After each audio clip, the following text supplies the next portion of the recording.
people are not recognizing how insanely good the Clippers have been since Kawhi has come back and has gotten healthy. This is gonna be a major problem for the top seeds in the Western Conference. I don't know if too many people realize just how good Zubac has been this season. He's anchoring one of the best defenses in the league. And this is not even to say anything about Norman Powell, who's like the perfect third banana. Powell shoots 42% from three above the break and is a great contested shot maker. They're going to play half-court offense with James Harden, Kawhi Leonard, and Norman Powell maximized with Zubac setting screens and on the offensive glass. This is a nightmare for teams in the West. I would not want to deal with the Clippers in the first round. This is obviously not a 7th or 8th seed. This may be even like a Western Conference Finals level matchup for whoever gets them in the first round, which is going to be insane. Clippers Thunder could very well just be the Western Conference Finals. The Clippers are a finals level team. I'd have the Clippers favorited over the Rockets if they ended up in the 7th seed and were playing the 2. What do you think? I might go a step further. I think I'd have the Clippers as a favorite over.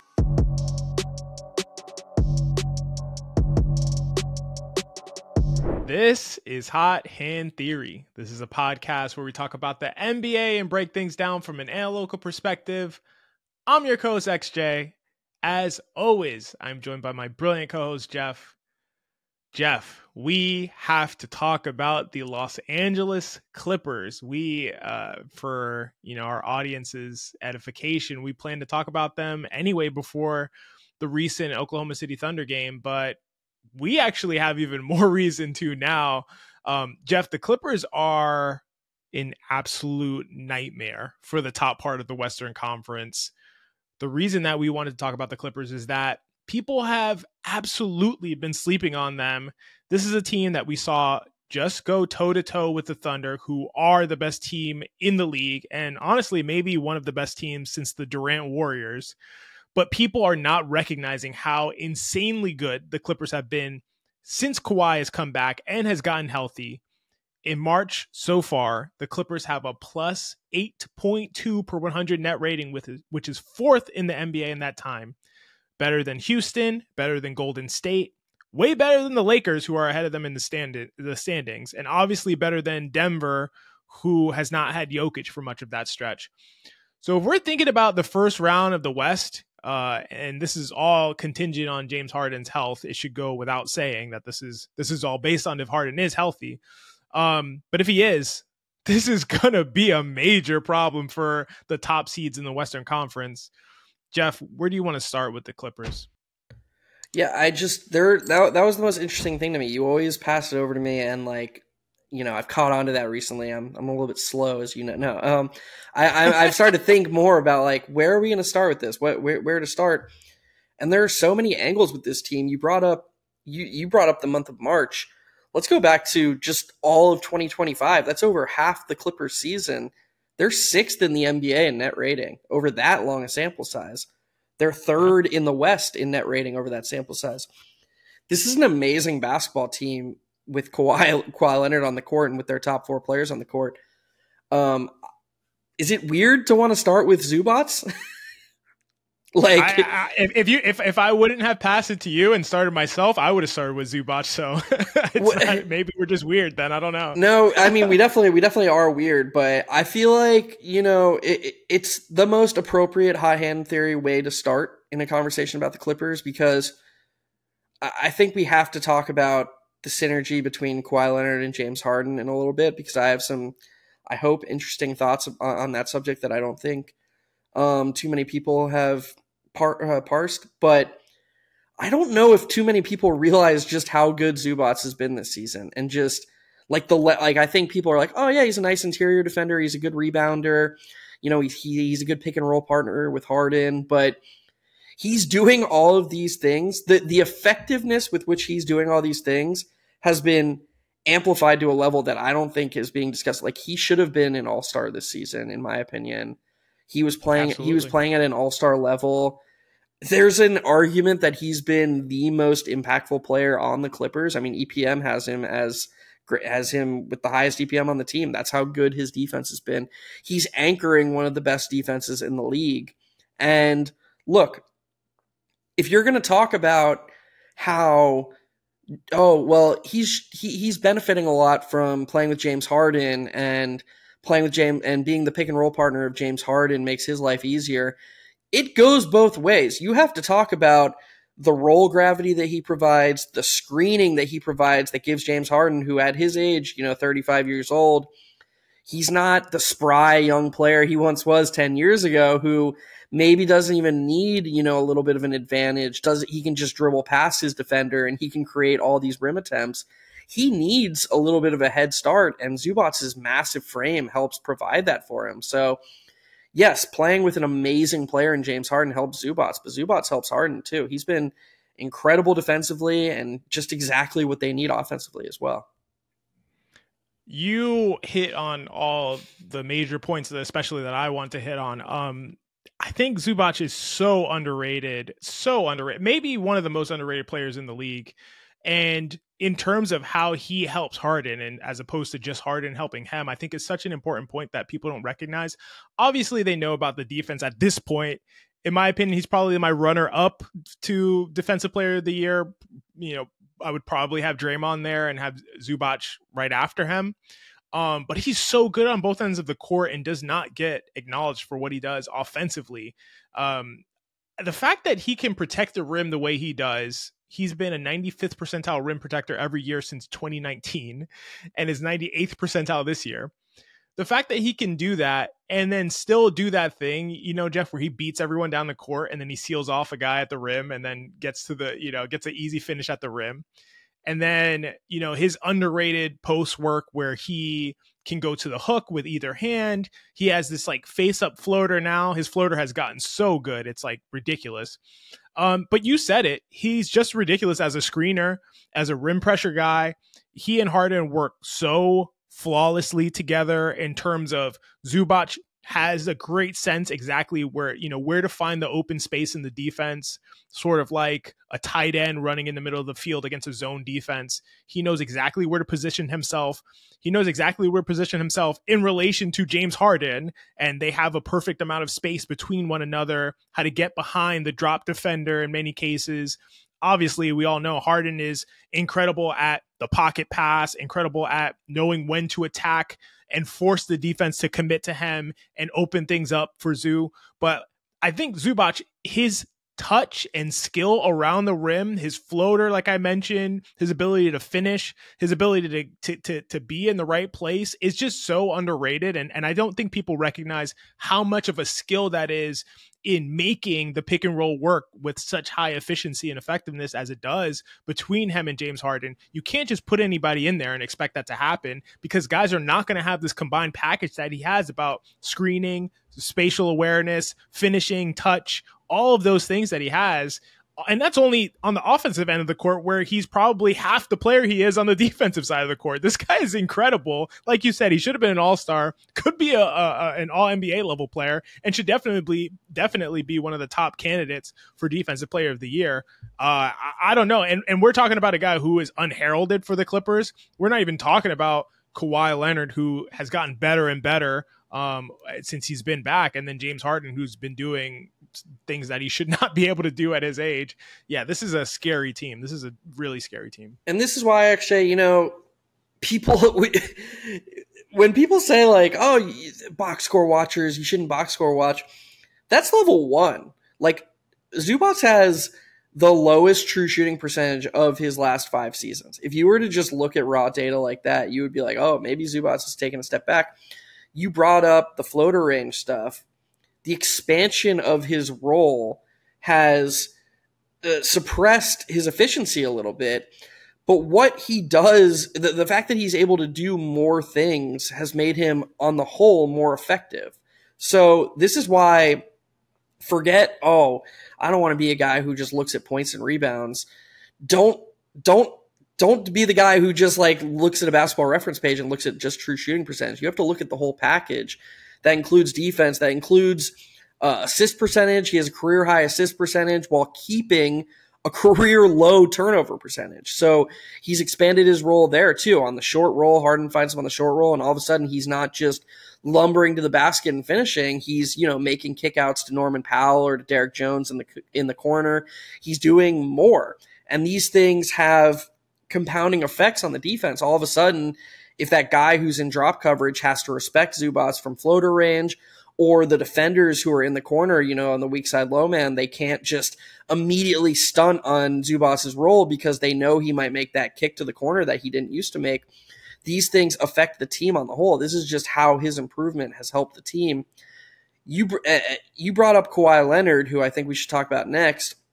Actually, I have what might be a little bit of a controversial take. So obviously Kawhi Leonard isn't what he was, even 3 years ago. But let's talk about Kawhi Leonard 2017, Spurs injury before the Zaza injury. Let's talk about Kawhi Leonard 2019 with the Raptors when he came back from the injury and helped lead them to a championship. I think it's pretty reasonable to say that, while he does show flashes of that guy, he's taken a bit of a step back. He's not able, well, I shouldn't say not able because Kawhi Leonard has proven people wrong. But right now, he's not showing that he's able to do it on a night-to-night basis for full entirety games. Would you say that's fair to say? I think that's fair to say. I would have the caveat, and maybe this is where you're going, or partially where you're going. I would have the caveat of the return from injury. It's to miss as many games as he has missed and to ramp up. We're starting to see a bit more of the flashes of the old Kawhi Leonard, especially in recent games. Brett Usher on Twitter just posted that Kawhi is averaging 26 points per game on 67% true shooting over his last 6 games. So I'm not necessarily, I do think he's taken a step back from his peak, some of those elite times in his career that you mentioned. But I'm not so sure we're done seeing that elite Kawhi Leonard, especially for small stretches during the playoffs. I would say so far we haven't seen it to this point. I don't think we're done seeing it either. And where I was going with that is I think he and Harden are both at points in their career where they're perfectly synergistic at the exact impact level that they're playing at. And what I mean by that is I think if you put peak James Harden with peak Kawhi Leonard, they'd be an amazing tandem because they were 2 amazing basketball players. But I don't think you would get maximized versions of either of them. I think they would both kind of have to take a step back to the point where the whole, the sum of the parts might be less than the whole. And I think you might get similar levels to what we're going to see this year. And I think we're going to see 100% of what James Harden can give you this year and 100% of what Kawhi Leonard. That's my point, is that in a weird way, because of Kawhi Leonard's maybe, I don't want to say lack of, I think that they're going to both be able to be maximized in a way that I'm not sure they would have been in past years. That's sort of where I was going with that. And that might sound crazy to people because, if you're a believer in synergy or you just look at them as their player profiles, you might think to yourself, well, Kawhi wants the ball in his hands, James Harden wants the ball in his hands. But I don't think this is like what it once was. I brought up Kawhi 2017, James Harden wins MVP in 2018, and then he has that insane 2019 stretch where, I don't know if you know this, actually, I know you're not a gambling guy, but there was once a game where James Harden's points over under in 2019 was 44.5. His over under for the game was 44.5. Yeah. Chris Paul was out and he ended up scoring 58 or something. It ended up not being close. I could see it. That's not shocking to me knowing what he did that season. Yeah. And I just think that, if you put the players together in those seasons, I think it would have been harder to get the best out of both of them because they were both so good. So in a weird way, the fact that both have taken a slight step back and they're a little bit post-prime, I think is actually going to work out for this Clippers team because, and this is not even to say anything about Norman Powell, who's the perfect third banana, on the perimeter next to these guys because he's one of the best shooters in the entire NBA. He's one of the best shooters and he does it all off the catch. He gives them a little bit of tertiary creation, but he can play off the ball. He can move off the ball with the best of them. He can shoot above the break. He can shoot from the corners. I don't know. How could any team want to play these guys in the first round? They can defend. They're one of the best defenses in the league, and they're going to play half-court offense with James Harden, Kawhi Leonard, and Norman Powell maximized with Zubac setting screens and on the offensive glass. This is a nightmare for teams in the West. It's an absolute nightmare. You went exactly where I was going to go, actually, because I was going to say I think the glue to all of it, especially that dynamic between Harden and Kawhi that you were talking about, is Norman Powell. Like, this guy, I don't think people recognize how good a shooter this guy is. And obviously he does more than that. He can do some stuff off the bounce. He can get to the rim. If you close out too hard on him, that's not going to work out well for you either. But he's mostly always positioned on the wings above the break. And this has to be intentional by Lou, because I think it just makes it extremely difficult to double or even show much help to James Harden one pass away, because Powell shoots 42% from three above the break and is a great contested shot maker. He's attempted, Jeff, this year, he's attempted 316 threes from above the break and made 133 of them, which is ridiculous. That is 42% on 316 threes from above the break, from the hardest put place to hit threes on the court. He's doing that. He also shoots 45% on shots that are open, not wide open, that are open. That means there's a defender within 4 to 6 feet. That is absolutely elite, especially on his volume. He's definitely the best in the league at the volume that he's at. And across all players in the entire league, he's probably like top 3 or 4 in terms of shots on open shot, or percentage shooting on open shots, not wide open shots. Again, wide open is there's nobody within 6+ feet of you. Open is there's someone within 4 to 6 feet of you.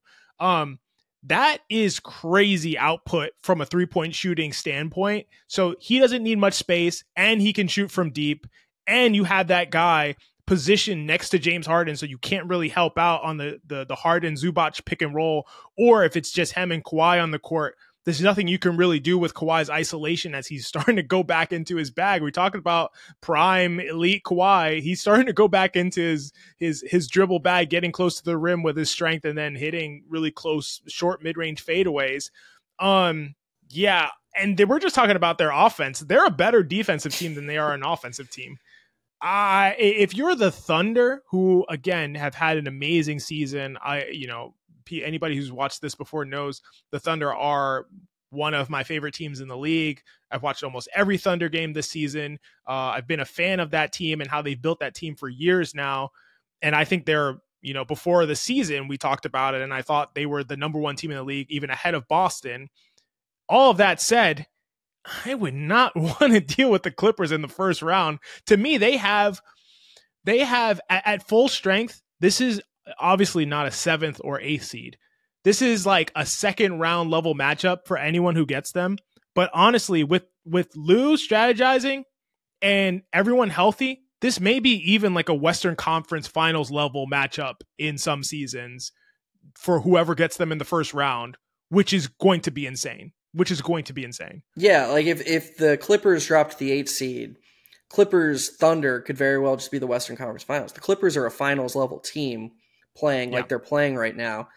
You brought up OKC.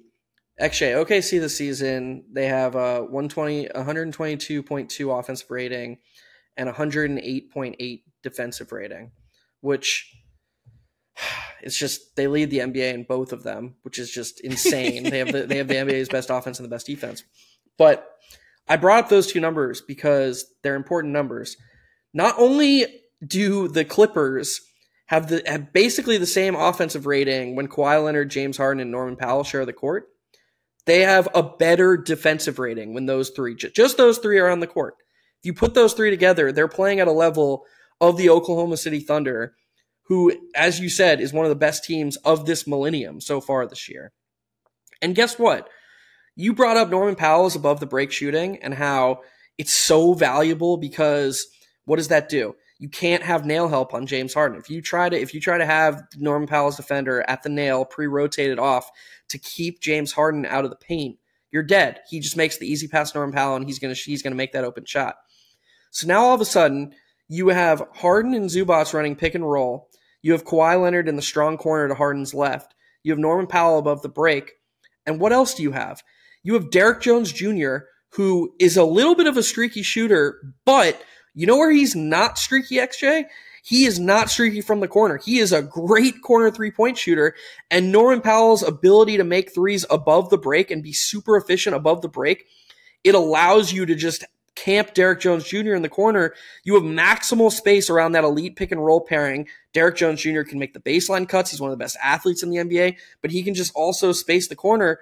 That four-man unit, XJ, played almost 200 minutes, 125 offensive rating, 104 defensive rating for a plus 21 net in non-garbage time minutes. They've been absolutely elite. That Thunder Clippers game was so high quality. And if I was a Clippers fan, I would have walked away from that game saying, and if you're a Thunder fan, if you watch this, we say this with absolute respect, and we say this knowing that both Jalen Williams and Chet Holmgren were not playing that game, which is just silly that they're that low with talent. But I would still feel like if I'm a Clippers fan, we can play with that team. We can play with anybody in the West because our defense is amazing, and we have the shooting. We have the star power in terms of like what guys can do with the ball in their hands. We have an amazingly synergistic role player in Zubac who can do all the screening, offensive rebounding, passing that you want in that. There may be some depth concerns, but I'll tell you what, you get to the playoffs and depth concerns can just dissipate because, as you said, Kawhi's ramping up for the playoffs. James Harden he always got shit for like being like overweight and stuff like that, but that dude has always been a workhorse with tons of stamina. He can just easily play 40 to 42 minutes a game in these playoffs if he's healthy. I'm not super worried about them. Batum is awesome. We haven't even said Batum. Batum is just like still he's like the Al Horford of the Clippers. How does he do it? Yeah, that's a great comp. I don't understand Batum. Like, what is he a robot? He still shoots at a high level and he still defends at a high level. How is he doing this? He's great. So I think the Clippers are in a great spot, and I think Clippers fans should, assuming James Harden is healthy, assuming they can get across the finish line and be healthy. If I'm a Clippers fan, I'm excited for this postseason series. And the thing is, and I want to remind Clippers fans of this, let's say they get the 7-8 against Golden State in the play-in, they play Golden State or Minnesota, lose the first play-in game for whatever reason on the road, and then they beat the Kings or they beat the Suns or they beat the Mavericks, whoever it ends up being, and they get that 8 seed against OKC. OKC is one of the best teams we've seen this millennium. I'm going to repeat that. At the end of the day, you're trying to win a championship. You got to beat them eventually. So if you end up, playing them in a hard-fought series and lose, I don't think you can hear people and just have them say, oh, well, look at the Clippers. They were another first-round exit. There are levels to this shit. And, they've set that they can win multiple playoff series. If they happen to play the best team in the first round in a stacked conference and they can't get through that, I don't think my analysis would change about them whatsoever. I would still feel like this team was capable of winning 2, 3, 4 postseason series this playoffs. Oh yeah, I totally agree with that. I mean, listen, I would definitely have the Thunder as the clear favorite over the Clippers in a 7-game series. We've talked about talking about Oklahoma City and how they can play any style and they're so versatile and they can play any style, not just like they can do it, but they can play any style and be the best at that style, which is like a unique ability to have in the NBA. So I would still have the Thunder as a clear favorite in that series. We just had a episode where we talked about the Houston Rockets. I'd have the Clippers favorited over the Rockets if they ended up in the 7 seed and were playing the 2. What do you think? I might go a step further. I think I'd have the Clippers as a favorite over any team in the West. Assuming health, I think I'd have them as a favorite over any team in the West that's not the Thunder. Yeah, I mean, I was gonna go down the list, but you beat me to it. I was gonna go from Rockets to Nuggets to Lakers. I could. I mean, I don't know if I'd have them a favorite over a healthy Nuggets team. If Jokic is right, that's gonna be tough. But Zubac plays well against Jokic, and so that's a big. What's that? I mean, listen, you've got the super brain. You are Mr. God, I'm blanking on the word. What do we always talk about? I'm glad you're blanking on the word. Yeah. What do I hate? I hate this thing, on Twitter where it's like, the the culture of, oh my God, this is receipts. Yes, you are Mr. Receipt. I don't know how I wasn't able to come up with the word receipt. Who was it on one of our first shows, XJ, who said that Zubac is the Jokic stopper? We've had this conversation before. Yeah, exactly. And you've definitely said that. I don't buy it as like that he's going to stop Nikola Jokic in a 7-game series in the playoffs, but I do think he'll definitely help neutralize them as much as that is possible. So that's going to be a tough matchup. Like, I don't know that I have them the clear favorite, but yeah, I think fully healthy, that's going to be a tough series regardless. And then obviously we haven't seen the best of Los Angeles right now. They're struggling. They've been sputtering, but I would not put it past them to get things together kind of towards the end of the season and moving into the first round, and moving forward throughout the playoffs. They listen, they have Luka Doncic, they have LeBron James, they have JJ Redick. As simplistic as that is, we do very like deep, intricate and nuanced analysis here. I think that's a sufficient analysis to say that they can compete with anyone. But yeah, I would definitely have the Clippers up there as like maybe my second or third favorite in the West. And coming from the 7th or 8th seed, that is completely crazy to say. They're just not appropriately seeded because of the Kawhi Leonard situation. And that just has resulted in just this being a terrible situation for the top of the West. And it's going to be really interesting. I think again, we talked about this, but it's all contingent on Harden being healthy. And if he is, this is going to be an eventful playoffs from the very beginning. Any last things you want to say, Jeff, before we get out of here? I will always remember the 2014 Western Conference first round as the greatest postseason I ever watched, specifically from like a conference. For those who don't have the stupid memory that I do, that year saw the 1 seed Spurs, who ended up winning the championship, get taken to 7 games by the 8 seed Dallas Mavericks, including a walk-off in Game 4 by Vince Carter. It saw the 2 seed Thunder get taken to 7 games by the 7 seed Grizzlies. It saw the 3 seed Clippers get taken to 7 games by the 6 seed Warriors, the last year that Steve Kerr wasn't the coach of the Warriors. And it saw the 4 seed Rockets get taken to a measly 6 games by the 5 seed Blazers. Oh, but that series ended in a Damian Lillard walk-off at home, one of the most famous shots ever. Those 4 series were incredible. I think the West is shaping up to surpass that year as one of the greatest first rounds we've ever seen in the history of this sport. It's going to be, and I hope there is no I don't want to say that I'm like rooting against the Kings or the Suns, because I actually really like this Kings team, despite that they've gone away from that synergy that we praise. But the top 8 is just so clear right now.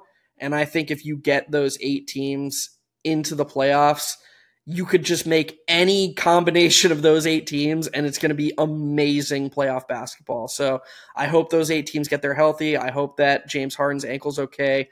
I hope that Steph Curry's comes back okay. And I just hope that we get some of the best first-round playoff basketball we've seen in a long time, because it's a great sport, and I just love it so much. So that's what I'm going to leave people with. Great way to end it. If it's your first time here, we have conversations like this every week about every team. We talk about all 32 NBA teams. And like I always say, Jeff watches more basketball than anyone I know. I watch a ton of basketball as well, and we break it down at a very deep level. So if it's your first time, go ahead and subscribe. And otherwise, we'll see you on the next episode. For Jeff, I am XJ. This has been Hot Hand Theory.